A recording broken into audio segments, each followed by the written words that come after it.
Hello विद्यार्थी मित्रों, घणा समय पछी આપણે આજે લેક્ચર લેશું ઓનલાઈન. બધાને સૌ પ્રથમ તો પાંચમા સેમેસ્ટરમાં વેલકમ છે. અને પાંચમા સેમેસ્ટરમાં આપણે શીખીશું પ્રોગ્રામિંગ વિથ ASP.NET. એટલે કે ASP માં કેવી રીતે પ્રોગ્રામિંગ કરી શકાય અને ASP.NET ટેકનોલોજી શું છે એના વિશે થોડુંક વિસ્તારથી જાણીશું. First of all, I would like to give an introduction of this subject. ASP.NET basically is a server-side scripting programming language છે અને માઇક્રોસોફ્ટની જે .NET ટેકનોલોજી છે એનો યુઝ કરી અને આપણે પ્રોગ્રામિંગ કઈ રીતે કરવું, એક્ટિવ સર્વર પેજીસ એટલે સર્વર પેજીસ કઈ રીતે બનાવવા, that will discuss in this subject. જેમ આપને બધાને ખબર જ છે કે આપણો જે સિલેબસ છે એ 5 યુનિટમાં અલગ અલગ ડિવાઇડેડ હોય છે અને બધા યુનિટ છે એનું વેઇટેજ પણ સરખું હોય છે. એટલે આજે આપણે સૌ પ્રથમ જ યુનિટ 1 પહેલા યુનિટથી જ આપણે ચાલુ કરીશું અને પહેલા યુનિટમાં જે આપણે ડિસ્કશન કરશું ફ્રેમવર્ક અને વેબ કન્ટેન્ટ ટોપિક ઉપર કે Microsoft active server pages technology છે શું છે, how the technology is developed by Microsoft, and how you can develop web pages, even web application for developers, for enterprise application કે રીતે develop કરવા, એ બધું આપણે શીખીશું આની અંદર યુનિટ 1માં. હવે સૌપ્રથમ આપણે .NET ASP.NET શીખતા પહેલા જે મેઇન વસ્તુ છે ASP.NET નો, જેને ASP.NET ફ્રેમવર્ક કહે છે, એ ફ્રેમવર્ક શું છે એની થોડીક માહિતી લેશું કે માઇક્રોસોફ્ટ .NET પ્લેટફોર્મ એનું ફ્રેમવર્ક શું છે. સૌથી પહેલા તો ફ્રેમવર્ક કોને કહેવાય અને માઇક્રોસોફ્ટ .NET ફ્રેમવર્ક શું છે એના વિશે થોડીક માહિતી લેશું. એટલે સૌથી પ્રથમ તો આપણે જોઈએ કે ફ્રેમવર્ક એટલે શું. હવે જ્યારે આપણે કોઈ પણ વેબ ડેવલપમેન્ટ અથવા તો website development, web application development અથવા તો એપ્લિકેશન ડેવલપમેન્ટ કરતા હોય ત્યારે તમારી પાસે એક સ્ટ્રક્ચર હોવું જોઈએ કે જે સ્ટ્રક્ચર તમને પ્રોવાઈડ કરે કે તમારી કઈ ફાઇલ ક્યાં રહેશે, ફાઇલની ટાઈપ શું રહેશે, ફાઇલ પ્રોસેસ ક્યાં થશે, આ બધી વસ્તુ એક ફ્રેમવર્ક તમને પ્રોવાઈડ કરે છે.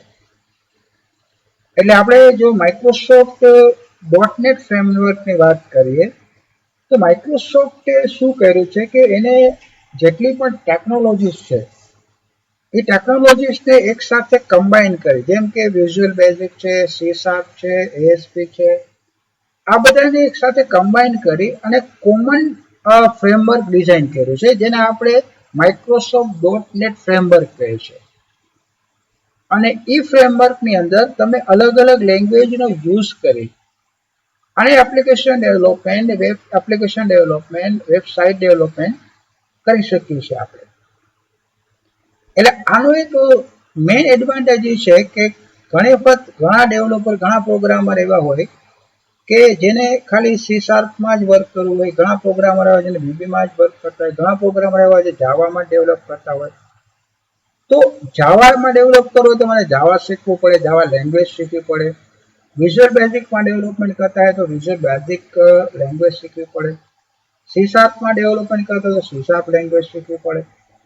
પણ માઇક્રોસોફ્ટે શું કર્યું છે કે આ બધા જેટલી પણ કોમન લેંગ્વેજીસ હતી એ બધાને એક સાથે ક્લબ કરી, ભેગી કરી અને બધાનું એક જ common language specification, common language compiler બરાબર જે માર્કેટમાં લોન્ચ કર્યું એને આપણે માઇક્રોસોફ્ટ .NET ફ્રેમવર્ક કહે છે.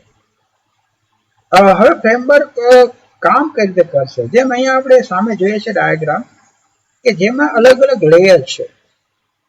સૌથી પહેલા આપણે જોઈએ તો લેંગ્વેજ છે એનું લેયર હોય છે, એટલે કે એપ્લિકેશન જે ડેવલપર છે અથવા તો પ્રોગ્રામર છે એને સૌથી પહેલા સિલેક્ટ કરવાની કે કઈ લેંગ્વેજમાં પ્રોગ્રામિંગ કરવાનું છે.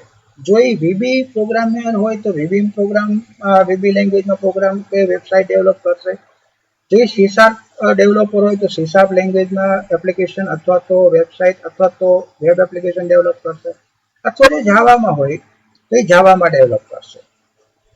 આ બધા અલગ અલગ, અથવા તો કોઈ પ્રોગ્રામર એવું પણ હોય કે એના 2 મોડ્યુલ છે એ જાવામાં બનાવે અને એક મોડ્યુલ છે કે 2 મોડ્યુલ છે સી શાર્પમાં બનાવે, તો પણ અહીંયા તમે .NET ટેકનોલોજીની મદદથી બધા મોડ્યુલને એક સાથે કમ્બાઈન કરી અને એક પ્રોજેક્ટ અથવા તો એક વેબ એપ્લિકેશન અથવા તો એક વેબસાઇટ બનાવી શકો છો. કારણ કે માઇક્રોસોફ્ટે આ બધાને, જ્યારે આપણે કોઈ પણ લેંગ્વેજમાં ડેવલપમેન્ટ કર્યું છે તો એ લેંગ્વેજનું સ્પેસિફિકેશન એટલે એની સિન્ટેક્સ સિમેન્ટિક્સ શું હોય એ આપણે શીખવી પડે. જ્યારે અહીંયા માઇક્રોસોફ્ટે એક સેકન્ડ લેયર આપ્યું છે ફ્રેમવર્કમાં, કોમન લેંગ્વેજ સ્પેસિફિકેશન. એટલે કે તમે ગમે તે લેંગ્વેજમાં ડેવલપ કરો, જે માઇક્રોસોફ્ટ ફ્રેમવર્ક સપોર્ટ કરતી હોય, ગમે તે લેંગ્વેજ જે સપોર્ટેડ હોય એમાં ડેવલપમેન્ટ કરેલું હોય, પણ માઇક્રોસોફ્ટ જે ફ્રેમવર્ક છે એની કોમન લેંગ્વેજ સ્પેસિફિકેશનમાં કન્વર્ટ કરી નાખશે. અને કન્વર્ટ કર્યા પછી તમારે એપ્લિકેશન કયા પર્પઝ માટે બનાવ્યું છે, જેમ કે અહીંયા જો તમે વેબ માટે એપ્લિકેશન બનાવતા હોય તો તમારે ટેકનોલોજી યુઝ કરવી પડશે ASP.NET. અથવા તમે એમ કહો કે મારે ખાલી સ્ટેન્ડ એલોન એપ્લિકેશન વિન્ડોઝમાં રન થાય એવા બનાવે છે, તો તમારે ડેવલપમેન્ટમાં સિલેક્ટ કરવાનું છે વિન્ડોઝ ફોર્મ, એટલે કે નોર્મલી જેમ આપણે ફોર્મ્સ બનાવ્યું છે બરાબર એડ અપડેટ ડિલીટના, તો એવા ફોર્મ્સ તમારે સ્ટેન્ડ એલોન માટે ક્રિએટ કરવા હોય તો એ પણ તમે કરી શકો છો.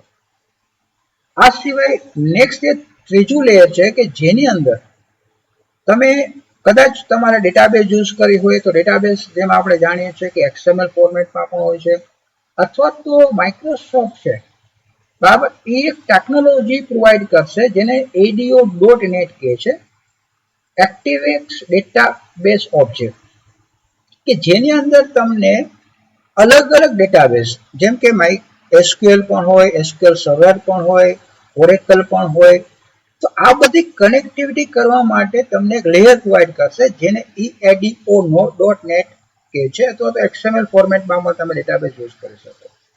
એટલે કે એવું ફિક્સ નથી કે તમારે ડેટાબેઝ ખાલી MySQL માં જ બનાવી શકો કે સર્વરમાં જ બનાવી શકો. તમે જે પ્લેટફોર્મ સિલેક્ટ કરશો એ ADO.NET તમને સપોર્ટ કરશે ડેટાબેઝ. ડેટાબેઝ સિવાય નેક્સ્ટ એક ચોથું લેયર આવશે બેઝ ક્લાસ લાઇબ્રેરી. એટલે કે ઘણા ક્લાસ એવા છે, આપણે જેમ ઓબ્જેક્ટ ઓરિએન્ટેડ પ્રોગ્રામિંગ શીખ્યા તો એની અંદર આપણે અલગ અલગ ક્લાસ, લેંગ્વેજ ક્લાસ છે, ઓબ્જેક્ટ છે, એના વિશે માહિતી મેળવી હતી. તો અહીંયા માની લો કે કદાચ તમારે યુઝ કરવા છે ડેટાબેઝ, તો ડેટાબેઝ માટે તમારે કોઈ કોડિંગ નથી કરવાનું, તમને આખી એક લાઇબ્રેરી મળશે જેને બેઝ ક્લાસ લાઇબ્રેરી કહે છે. અથવા તો માનો કે કોઈ કમ્પોનન્ટ હોય તમારે એને યુઝ કરવા હોય, જેમ કે રીચ ટેક્સ્ટ બોક્સ, તમારે નોટપેડ બનાવવું હોય, તો એ બધા કમ્પોનન્ટ તમને બેઝ ક્લાસ લાઇબ્રેરી મળશે. એટલે કે rich set of library Microsoft is providing with help of this layer here. અને ફાઇનલી તમે આખું ડિઝાઇનિંગ ડેવલપમેન્ટ કરી, લાઇબ્રેરી યુઝ કરી, ડેટાબેઝ યુઝ કરી અને પછી જ્યારે આપણે રન કરીએ છીએ તો જેમ આપણે જાણીએ છીએ કે વીબીનો પ્રોગ્રામ હોય તો વીબીનું કમ્પાઇલર જોશે, સી શાર્પનો પ્રોગ્રામ હોય તો સી શાર્પનું કમ્પાઇલર જોશે, .NET કદાચ કોઈ ટેકનોલોજી યુઝ કરતા હોય તો એનો કમ્પાઇલર જોશે, જાવા યુઝ કરતા હોય તો જાવાનું કમ્પાઇલર જોશે. પણ અહીંયા .NET ફ્રેમવર્કમાં માઇક્રોસોફ્ટે common language runtime layer આપ્યું છે કે જેમાં તમારો ડેવલપમેન્ટ, તમારો સોર્સ કોડ કોઈ પણ લેંગ્વેજમાં હોય, જે માઇક્રોસોફ્ટ સપોર્ટ કરે છે, .NET ફ્રેમવર્ક સપોર્ટ કરે છે, પણ એ બધાનું એક સાથે compilation common language run time compiler છે, CLR જેને આપણે કહે છે, એ કરશે. અને કમ્પાઇલ થયા પછી તમે કોઈ પણ ઓપરેટિંગ સિસ્ટમ જે માઇક્રોસોફ્ટની છે એની અંદર તમે પ્રોગ્રામ રન કરી શકો છો. એટલે જો આખું આપણે લેયર, આ સ્ટ્રક્ચર જોઈએ, જેને માઇક્રોસોફ્ટ એક નામ આપ્યું છે વિઝ્યુઅલ સ્ટુડિયો.NET. એટલે કે તમારો ડેવલપમેન્ટનો જે પ્લેટફોર્મ છે કે જે વિઝ્યુઅલ સ્ટુડિયો છે એ અલગ અલગ તમને લેંગ્વેજ પ્રોવાઈડ કરશે, લેંગ્વેજ સ્પેસિફિકેશન પ્રોવાઈડ કરશે, લેંગ્વેજના કમ્પાઇલર પ્રોવાઈડ કરશે, અને એ લેંગ્વેજ કમ્પાઇલરમાં આપણે કમ્પાઇલ કરી અને ઓપરેટિંગ સિસ્ટમમાં ડાયરેક્ટ એપ્લિકેશન રન કરી શકશું. એટલે જે આખું જે સ્ટ્રક્ચર જે આપણી સામે દેખાય છે એ સ્ટ્રક્ચરને માઇક્રોસોફ્ટ જે નામ આપ્યું છે માઇક્રોસોફ્ટ .NET ફ્રેમવર્ક. अच्छा, फ्रेमवर्क कई રીતે કામ કરશે એ આપણે થોડુંક વિસ્તારથી જોઈએ.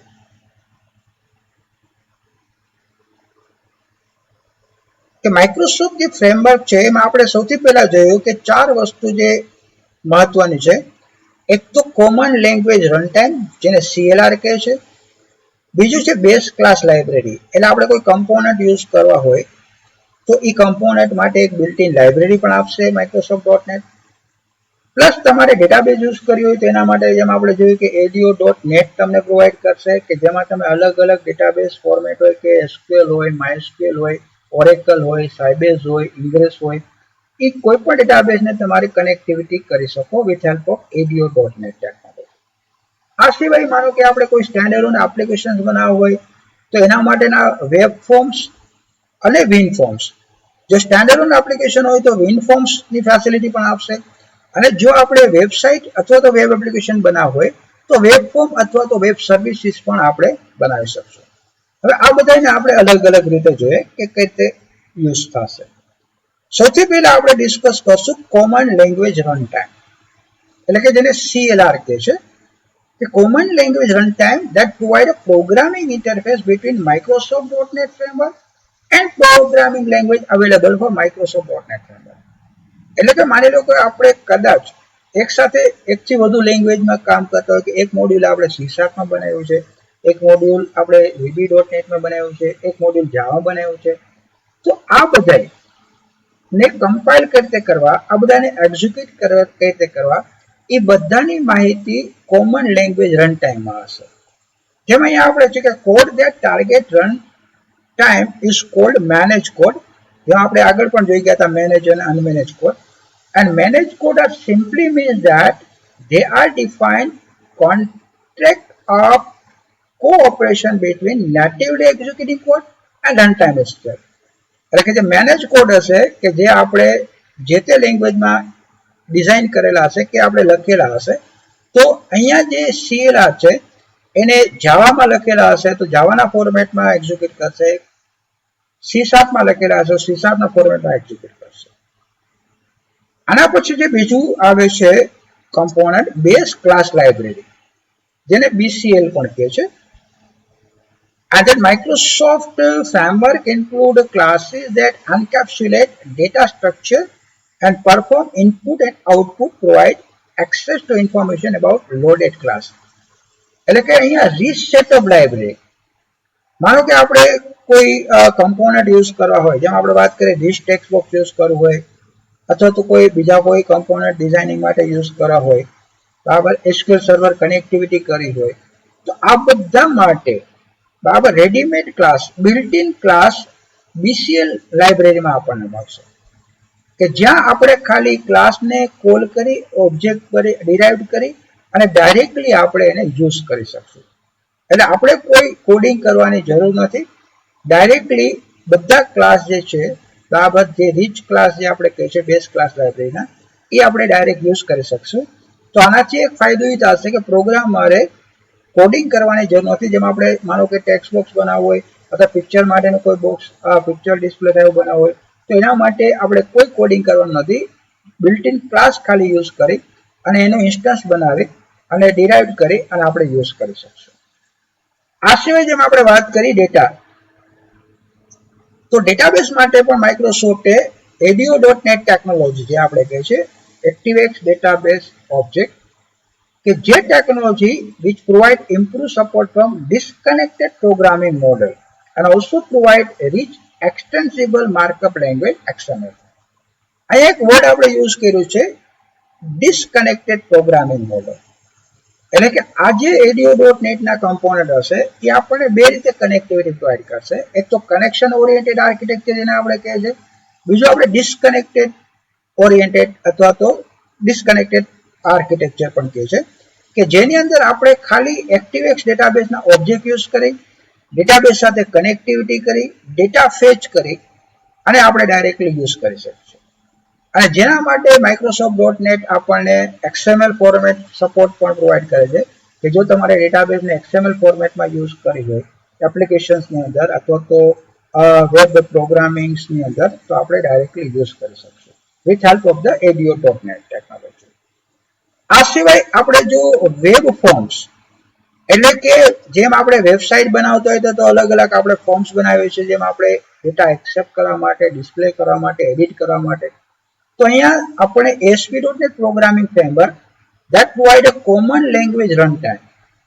એટલે કે તમે કદાચ એક ફોર્મ્સ બનાવેલું હોય જાવાની અંદર, એક ફોર્મ બનાવેલું VB ની અંદર, તો પણ આપણે ASP.NET ની અંદર CLR ની મદદથી એટલે કોમન લેંગ્વેજ રન ટાઈમ ની મદદથી બધાને અલગ અલગ લેંગ્વેજમાં ડેવલપ કરેલા હોય તો પણ એને કમ્પાઇલ કરી અને એક એપ્લિકેશન અથવા તો એક વેબસાઇટમાં આપણે યુઝ કરી શકીએ છીએ.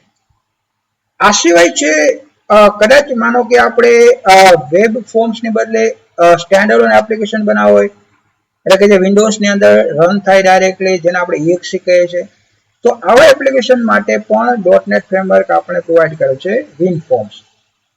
And WinForms specifically we can use for local અથવા તો જેને આપણે ડેસ્કટોપ એપ્લિકેશન કહે છે બરાબર, એ ક્રિએટ કરવા માટે આપણે WinForms યુઝ કરશું, જેમાં આપણે રેડીમેડ ફોર્મ્સ લાઇબ્રેરી મળશે અને એના માટે જે આપણે એક સિસ્ટમ્સ નો બિલ્ટ-ઇન જે ક્લાસ છે .NET માં, સિસ્ટમ્સ નેમસ્પેસમાં, વિન્ડો નેમસ્પેસમાં ફોર્મ્સ આ ક્લાસ આપણે યુઝ કરશું કે જેની મદદથી આપણને ફોર્મ્સ ઓપન કરવું, ફોર્મ્સ ક્લોઝ કરવું, ફોર્મ મિનિમાઇઝ કરવું, ફોર્મ મેક્સિમાઇઝ કરવું, આ બધા ફીચર્સ આપણને મળશે WinForms ની અંદર. એટલે આ છે મેજર જે કોમન લાઇબ્રેરી છે તે. હવે આપણે એક ડિસ્કસ કરશું ફીચર્સ ઓફ ASP.NET. જેમ આપણે જાણીએ છીએ કે ASP.NET ટેકનોલોજી જે માઇક્રોસોફ્ટની આ ટેકનોલોજી છે, તો એની અંદર શું ફેસિલિટીઝ છે, એના ફીચર્સ શું છે, એ આપણે એક પછી એક ડિસ્કસ કરશું. આ મેજર ફીચર જે આપણે વાત કરીએ તો કે it allow developers to write a cleaner code and that is easy to reuse and share. Cleaner code એટલે કે આપણે રેડીમેડ બિલ્ટ-ઇન લાઇબ્રેરી યુઝ કરવાના છે, બિલ્ટ-ઇન કમ્પોનન્ટ અથવા ઓબ્જેક્ટ યુઝ કરવાના છે અને ખાલી આપણે બિઝનેસ કોડ જેને આપણે કહીએ છીએ એના જ કોડિંગ કરવાનું છે. બાકી ઓલમોસ્ટ કોડિંગ જે છે આપણે ડેવલપર સાઇડ એ બધું આપણને રેડી મળશે with help of class library છે, વિથ હેલ્પ ઓફ કમ્પોનન્ટ અને with help of the services છે. તો હવે આપણે અહીંયા જોશું કે એના જે મેજર ફીચર છે જે આપણે ડિસ્કસ કરશું એક પછી કે સૌથી પહેલું એક મેજર જો એનું એડવાન્ટેજ ઓફ ફીચર્સ કહે તો કે ASP.NET જે છે it supports a multiple language. જેમ આપણે વાત કરી કે તમે જાવામાં પણ એક કોડ કરી શકો છો, VB.NET માં પણ પ્રોગ્રામિંગ કરી શકો છો અને C#.NET માં પણ કરી શકો છો. પછી આવશે ઇન્ક્રીઝ પરફોર્મન્સ. એટલે કે આપણે કદાચ એક સાથે વધુ પ્રોગ્રામિંગ લેંગ્વેજ યુઝ કરતા હોય બરાબર, તો નોર્મલી આપણે જોશું કે કોડ છે એનું પરફોર્મન્સ રિડ્યુસ થતું હોય છે, પણ અહીંયા એક મેજર ફેસિલિટી .NET આપણે પ્રોવાઈડ કરશે કે ASP.NET code that compile when you request a page for the first time and runtime compiles the code and page itself and keep a cache copy of the compiled result. એટલે કે આપણે જેમ normally જોતા હોય છે કે આપણે કોઈ પણ HTML પેજ યુઝ કરતા હોય છે વેબસાઇટની અંદર, તો એમાં આપણે માર્ક કર્યું હશે કે HTML પેજ આપણે જ્યારે રન કરીએ છીએ તો એની અંદર શું થાય છે કે HTML માં જેટલા સોર્સ કોડ લખેલા હોય છે એ બધા એક્ઝિક્યુટ થાય છે. એક્ઝિક્યુટ થઈને સ્ક્રીન ઉપર આપણે જે કોડનું આઉટપુટ હોય છે એ સ્ક્રીન ઉપર આવી જાય છે. પણ જ્યારે તમે એને સેકન્ડ ટાઈમ બીજી વાર રન કરો છો તો પાછા નવેસરથી પાછા કોડ કમ્પાઇલ થાય છે, HTML ના ટેગ જે આપણે કહીએ છીએ પાછા રન થાય છે અને પાછું એનું આઉટપુટ સ્ક્રીન ઉપર આવે છે. પણ ASP.NET છે એની અંદર એક ટેકનોલોજી છે કેશિંગ, કે એ જ્યારે આપણે કોઈ પણ ASP.NET ને એક પેજ આપણે એક્ઝિક્યુટ કરશું તો એ પેજનું જે પણ કમ્પાઇલેશન કોડ છે, આઉટપુટ જે આપણે જોયું છે બરાબર, એને કેશિંગ કરીને રાખશે. એટલે જ્યારે આપણે સેકન્ડ ટાઈમ રિફ્રેશ કરશું પેજને તો એ પાછો નવેસરથી બધા કોડને કમ્પાઇલ નહીં કરે, એ ડાયરેક્ટલી તમારા કોડને જો એમાં કોઈ ફેરફાર ન હોય તો એક્ઝિક્યુટ કરીને સ્ક્રીન ઉપર સીધો આઉટપુટ આવશે. એટલે આનાથી આપણે જે જોઈએ છે કે દર વખતે એકથી વધુ વખત આપણે પેજને રિફ્રેશ કરતા હોય તો જે આપણે વાર લાગે છે એક્ઝિક્યુટ થવામાં અથવા તો પરફોર્મન્સમાં બરાબર, એ અહીંયા ફાસ્ટ થશે વિથ હેલ્પ ઓફ ધ કેશિંગ. ત્રીજું છે બિલ્ટ-ઇન ક્લાસ અને નેમસ્પેસ આપણને મળશે અહીંયા. એટલે કે જેમ આપણે વાત કરી કે રેડીમેડ બેઝ ક્લાસ લાઇબ્રેરીની મદદથી ASP.NET include range of useful classes and namespaces. અને નેમ સ્પેસીસ જે આપણે જોઈ ગયા હતા C# ની અંદર કે અહીંયા આપણને બિલ્ટ ઇન નેમ સ્પેસીસ મળશે, ખાલી આપણે એને કોલ કરવાની છે. જેમાં આપણે જોઈએ છે કે નેમ સ્પેસીસના example like library can make writing web application easier, અને એના some example of the classes છે HTML anchor, HTML control, HTML form.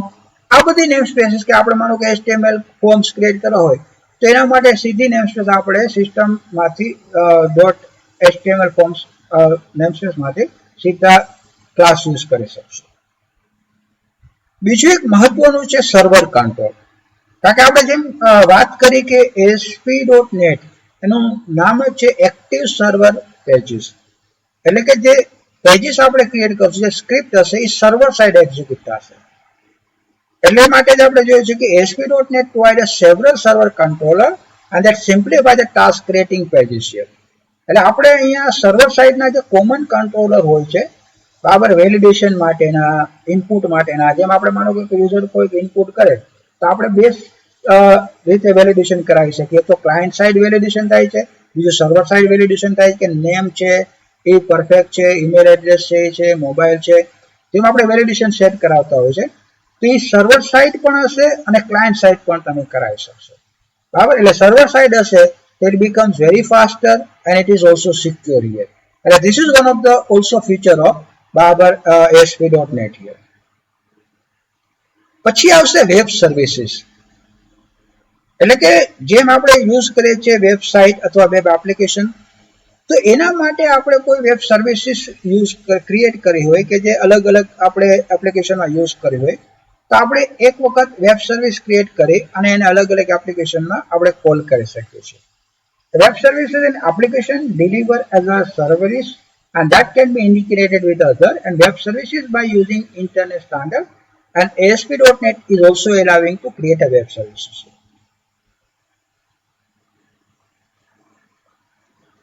પછી આવશે એક વેરી ઇમ્પોર્ટન્ટ ફીચર છે એનું સિક્યુરિટી. કારણ કે આપણે જેમ વાત કરી કે આપણા જેટલા પણ કોડ છે એ સર્વર સાઇડ એક્ઝિક્યુટ થાય છે. તો ASP.NET ના અંદર આપણે જો ડેવલપમેન્ટ કરેલું છે, ટેકનોલોજીનો યુઝ કરીને ડેવલપમેન્ટ કરેલું હશે, તો જેમ આપણે લોગિન કરાવે છે તો યુઝર છે, પાસવર્ડ છે, ઓથેન્ટિકેશન છે, આ બધું એક્ઝિક્યુટ પણ સર્વર સાઇડ થશે, વેલિડેટ પણ સર્વર સાઇડ થશે. It is a more secure than a client side scripting here. અને આનો એક મેઇન એડવાન્ટેજ એ પણ છે કે ASP.NET also enable you to get a real account impressions and have the server execute code if the user web present here. કારણ કે આપણે અહીંયા જે ઓથેન્ટિકેશન છે તો સર્વરનો યુઝર પાસવર્ડ છે જે આપણે વેબસાઇટમાં નાખતા હોય છે દર વખતે કે કોઈ એપ્લિકેશન બનાવતો હોય, તો એ બધું આપણું એક્ઝિક્યુટ થશે અથવા તો ચેક થશે server side. So it is a more secure than a client side execution. આ સિવાય ક્લાયન્ટ સર્વર આર્કિટેક્ચર પણ આપણે પ્રોવાઈડ કરશે. એટલે ઘણી વખત ઘણા એપ્લિકેશન એવા હોય કે તમારે સર્વર સાઇડ પણ રન કરવો હોય, ક્લાયન્ટ સાઇડ પણ રન કરવો હોય, તો ક્લાયન્ટ સર્વર ટેકનોલોજી આપણે કહે છે બરાબર, એ ટેકનોલોજી પણ પ્રોવાઈડ કરશે માઇક્રોસોફ્ટ.NET ટેકનોલોજી. જેમ અહીં આપણે ડાયાગ્રામમાં જોઈએ છે બરાબર કે ક્લાયન્ટ છે અને સર્વર ટેકનોલોજી છે. ક્લાયન્ટ છે ખાલી રિક્વેસ્ટ આપશે, રિક્વેસ્ટ ઇન્ટરનેટ થ્રુ અથવા તો લોકલ સર્વર થ્રુ પણ સર્વર ઉપર જશે અને એ સર્વર ઉપર એક્ઝિક્યુટ થશે as per the execution code here.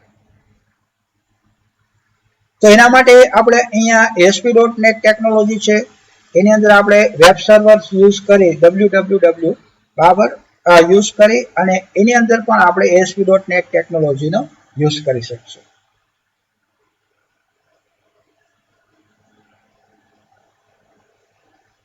અહીંયા આપણે જો કદાચ આપણે સર્વર ક્લાયન્ટ ટેકનોલોજી યુઝ કરતા હોય તો એનો એક મેજર બેનિફિટ છે developing will include dealing with a many compiled issue. એક તો concurrency હશે, પછી providing access to all possible database, network connection management પણ આપણે જોવું પડશે જો આપણે client server technology યુઝ કરતા હોય, database connection pooling એટલે ડેટા જો સર્વર સાઇડ થી રીડ થતો હોય તો કઈ રીતે રીડ થશે, કયા ફોર્મેટમાં રીડ થશે એ પણ આપણે જોવું પડશે. ડિઝાઇનિંગ એન્ડ મેનેજમેન્ટ કન્સોલ એટલે કે સર્વર સાઇડ કેટલું ડિઝાઇન કરવાનું, ક્લાયન્ટ સાઇડ કેટલું ડિઝાઇનિંગ થશે બરાબર, એ પણ આપણે જોવું પડશે. ક્લસ્ટરિંગ સપોર્ટ, લોડ બેલેન્સિંગ, આ બધું પણ આપણે મેન્ટેન કરવું પડશે જો ક્લાયન્ટ સર્વર ટેકનોલોજી યુઝ કરશું તો. હવે એક વેરી ઇમ્પોર્ટન્ટ ફીચર આપણે ડિસ્કસ કરશું IIS એટલે કે ઇન્ટરનેટ ઇન્ફોર્મેશન સર્વર.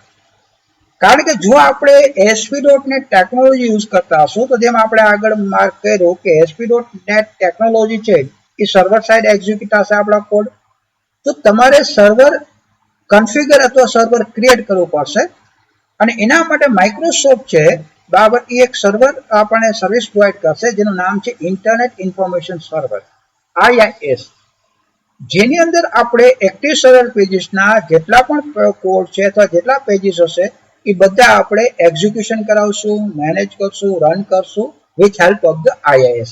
કારણ કે આપણે અહીંયા જે એક્ટિવ સર્વર પેજીસ રન કરશું સર્વર સાઇડ એટલે સર્વર આપણે સૌથી પહેલા ક્રિએટ કરવું પડશે એક્ટિવ સર્વર પેજીસ માટે. હવે એ સર્વર એક્ઝિક્યુટ કરવા રન કરવા માટે અહીંયા સ્ટેપ્સ આપેલા છે કે તમારે કદાચ માઇક્રોસોફ્ટની ઓપરેટિંગ સિસ્ટમમાં સર્વર IIS આપણે અગર યુઝ કરતા કે IIS છે માઇક્રોસોફ્ટની ઘણી ઓપરેટિંગ સિસ્ટમમાં બિલ્ટ ઇન પણ આવે છે, આપણે ખાલી એને અનેબલ કરવાનું હશે. તો કઈ રીતે IIS સર્વિસીસ અનેબલ કરવી અથવા સર્વર જે આપણે ઇન્સ્ટોલ કરેલું હોય તેમાં IIS ઇન્ટરનેટ ઇન્ફોર્મેશન સર્વિસીસ કઈ રીતે સ્ટાર્ટ કરવું એના માટેના સ્ટેપ આપેલા છે. તો સૌ પ્રથમ તો આપણે કંટ્રોલ પેનલમાં જઈશું સ્ટાર્ટ મેનુમાંથી, પછી એડ રિમૂવ પ્રોગ્રામ જેમાં ઓપ્શન આવે છે જે આપણે બધા જાણીએ જ્યારે આપણે સોફ્ટવેર ઇન્સ્ટોલ કરીએ છીએ ત્યાંથી આપણે સિલેક્ટ કરશું વિન્ડોઝ કમ્પોનન્ટ અને વિન્ડોઝ કમ્પોનન્ટમાં ઓપ્શન હશે ઇન્ટરનેટ ઇન્ફોર્મેશન સર્વિસીસ અને એ આપણે સિલેક્ટ કરી અને ઇન્સ્ટોલેશન સ્ટાર્ટ કરશું. જો નોર્મલી આપણે એક્સપી યુઝ કરતા હોઈએ તો એક્સપીમાં બિલ્ટ નથી આવતું એટલે આપણે એક્સપી યુઝ કરતા હોય ઓલ્ડ ઓપરેટિંગ સિસ્ટમ માઇક્રોસોફ્ટની તો એની સીડી અલગથી પ્રોવાઈડ કરવી પડશે. પણ જો વિન્ડોઝ 7 વિન્ડોઝ 10 આપણે યુઝ કરતા હોય તો એની અંદર IIS ઓપરેટિંગ સિસ્ટમની સાથે પણ આવે છે, આપણે ખાલી એને અનેબલ કરવાનો છે, એક્ટિવેટ કરવાનો. અહીંયા સ્ક્રીનશોટ પણ આપેલા છે કે કઈ રીતે ઇન્ટરનેટ ઇન્ફોર્મેશન સર્વિસીસ એડમિનિસ્ટ્રેટિવ ટૂલમાંથી યુઝ કરવું, કઈ રીતે કન્ફિગર કરવું, સર્વિસીસ કઈ રીતે સ્ટાર્ટ કરવી, આ બધી અહીંયા આપેલું છે ઇન્ટરનેટ ઇન્ફોર્મેશન સર્વિસની અંદર. હવે આપણે ડિસ્કસ કરશું type of files in ASP.NET. જેમ આપણે વાત કરી કે ASP.NET છે એ અલગ અલગ લેંગ્વેજ સપોર્ટ કરે છે, તો આપણે જે ASP.NET ટેકનોલોજીની મદદથી જે એપ્લિકેશન ક્રિએટ કરશું, વેબ પ્રોગ્રામ કે વેબ એપ્લિકેશન ક્રિએટ કરશું તો એની અલગ અલગ ફાઇલ્સ ક્રિએટ થશે, તો ફાઇલના એક્સટેન્શન શું હશે, ટાઈપ શું હશે એની વિશે થોડી માહિતી લઈએ. જેમ આપણે સૌથી પહેલા કોમન ફાઇલ જોઈએ છે કે આપણે જે કાંઈ પણ ASP.NET જેમ આપણે નોર્મલી વેબ પેજ બનાવતા હોય HTML લેંગ્વેજમાં તો એક્સટેન્શન .html હોય છે, જેમ આપણે PHPમાં બનાવતા એક્સટેન્શન .php હોય છે, એમ ASP.NETમાં જે આપણે એપ્લિકેશન બનાવશું કે વેબ એપ્લિકેશન બનાવશું તો એ ફાઇલનું જે એક્સટેન્શન હશે ASPX and it is a basic file structure of web pages and that create ASP.NET here. એટલે અહીંયા જે આપણા વેબ પેજનું એક્સટેન્શન હશે જે આપણે ફાઇલ બનાવશું તો એનું એક્સટેન્શન ASPX છે. પછી આવશે ASCX કે it is a file that used to create a custom control કે આપણે યુઝર કંટ્રોલ પોતાના બનાવવો હોય તો એનું જે કંટ્રોલ જેને આપણે ActiveX કંટ્રોલ પણ કહ્યું છે તો એનું એક્સટેન્શન હશે ASCX. આ સિવાય હશે .ASMX કે that file is used to create a web services આપણે બનાવતા હોય તો એનું એક્સટેન્શન ASMX આવશે. ASHX હશે કે it is file which is used to display a proposed output that are known as a handler file. એટલે તમારે કોઈ ફાઇલનું આઉટપુટ કોઈ પણ આઉટપુટ ફાઇલમાં તમારે સેન્ડ કરવું હોય તો એનું એક્સટેન્શન જે ક્રિએટ થશે ASHX. આ સિવાય એક ઇમ્પોર્ટન્ટ એક્સટેન્શન છે .CS and it is a code behind file. It is basically contains C# code and it can also use for .VB for a VB. કારણ કે અહીંયા જે આપણે ASP ટેકનોલોજીની મદદથી જે ડેવલપમેન્ટ કરશું તો એમાં બે ટાઈપની ફાઇલ હશે. એક ફાઇલમાં આપણે ખાલી ડિઝાઇનિંગ અથવા લેઆઉટ જે છે જેને આપણે GUI ઇન્ટરફેસ કહે છે એ ક્રિએટ કરશું, જેમ આપણે જ્યાં ટેક્સ્ટ બોક્સ છે, બટન છે, તો એ બધી ફાઇલ જે બનશે એનું એક્સટેન્શન તો .ASPX હશે. પણ બટન ઉપર કોઈ ક્લિક કરે અથવા તો ટેક્સ્ટ બોક્સમાં કોઈ ટેક્સ્ટ ટાઈપ કરે અથવા સબમિટ ઉપર ક્લિક કરે તો પાછળ કોડ બેકગ્રાઉન્ડમાં શું રન થવું જોઈએ તો એના માટે જે કોડ માટેની જે ફાઇલ બનશે એનું એક્સટેન્શન હશે .CS. આ સિવાય આખું જે ASP.NETમાં એપ્લિકેશન બનાવેલું હોય તો તો એ બધા એપ્લિકેશનના કોમન સેટિંગ્સ, કોન્ફિગરેશન સેટિંગ્સ જે આપણે કહે છે, તો એના માટે એક ફાઇલ બનશે જેનું એક્સટેન્શન હશે web.config. એટલે ફાઇલનું નામ હશે વેબ અને એનું એક્સટેન્શન હશે .config.